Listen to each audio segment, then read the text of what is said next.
இது inside candle எப்படி form ஆகும்னா, இந்த மாதிரி ஒரு கேண்டில் ஃபர்ஸ்ட் ஃபார்ம் ஆயிருக்கும். இப்போ இதோட ஹை, அப்புறம் இதோட லோ, இதுக்கு நடுவில் மேபி அடுத்த கேண்டில் ஃபார்ம் ஆனால் இந்த மாதிரி ஃபார்ம் ஆயிருக்கும். இந்த மாதிரி ஃபார்ம் ஆயிருக்கும். மேபி அது என்ன ஷேப்பில் வேணாலும் இருக்கலாம். ரெட்டாக இருக்கலாம், க்ரீனில் இருக்கலாம், எப்படி வேணாலும் இருக்கும். மேபி அடுத்த ஒரு டோஜி மாதிரி இப்படி ஒன்று ஃபார்ம் ஆயிருக்கலாம். ஆமாம் இப்படி இருக்கும். ஸோ அதுக்கு அடுத்த கேண்டில் இப்படி ஒரு பெருசாக, மறுபடியும் ஒரு பெருசு இப்படி ஃபார்ம் ஆயிருக்கும். கேண்டில் எப்படி வேணாலும் ஃபார்ம் ஆயிருக்கலாம். ஆனால் இந்த ரேஞ்ச், இந்த சப்போர்ட், இந்த ரெசிஸ்டன்ஸ் இதுக்குள்ளே இருக்க வர இது ஒரு இன்சைட் கேண்டில்பாங்க. எப்போ இந்த மாதிரி ரேஞ்சுக்குள்ளேருந்து ஒரு வேளை சப்போர்ட்டை இப்படி இங்கேருந்து பிரேக் ஆகி இங்கே ரீடெஸ்ட் ஆகி இப்படி கீழே போச்சுன்னா இந்த இடத்துல எல்லோரும் ஒரு என்ட்ரி வைப்பாங்க ஒரு டவுன் சைடுக்கு. ஒரு வேளை இது மேலே பிரேக் ஆகுது அப்படின்னா, இப்போ இங்கேருந்து இப்படி பிரேக் ஆகி இங்கே சப்போர்ட் எடுத்து இப்படி மேலே போச்சு அப்படின்னா இந்த இடத்துல பிரேக் ஆகும்போது இங்கே ஒரு என்ட்ரி வைப்பாங்க. இது ஓப்பன் ரேஞ்ச் பிரேக் அவுட் அப்படிம்பாங்க. இது ஒரு தியரி இருக்குது.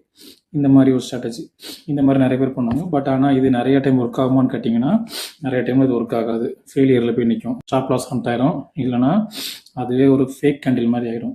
இப்போ நம்ம ஸ்ட்ராட்டஜி படி இந்த இன்சைட் கேண்டிலை எப்படி ஐடென்டிஃபை பண்ணுறது, இதை வச்சு நம்ம எப்படி என்ட்ரி எடுக்கலாம்னு ஒரு ஹிண்ட் தரேன். இப்போ இன்சைட் கேண்டில் இப்படி ஃபார்ம் ஆகணும் ஆல்ரெடி சொல்லியிருக்காங்க.